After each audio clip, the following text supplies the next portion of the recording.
Card দিয়ে ব্যবসা করতে চাচ্ছেন, নাকি দেশের বাইরে গিয়ে রেস্টুরেন্ট জবে নিজেকে দক্ষ করে তুলতে চাচ্ছেন? কোথা থেকে নিজেকে দক্ষ করে গড়ে তুলবেন তা খুঁজে পাচ্ছেন না? আমরা প্লেট পারফেকশন একাডেমি আপনাদের জন্য নিয়ে এসেছি fast food and frozen food making course. এখানে থাকবে পিৎজা, মোমো, বার্গার সহ মোট 32টি আইটেম, একদম খুঁটিনাটি এবং বিজনেস রিলেটেড গাইডলাইন।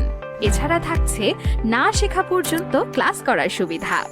আপনি যদি আগ্রহী হয়ে থাকেন তাহলে ভিজিট করতে পারেন আমাদের অফিসে অথবা যোগাযোগ করুন স্ক্রিনে দেয়া নাম্বারে।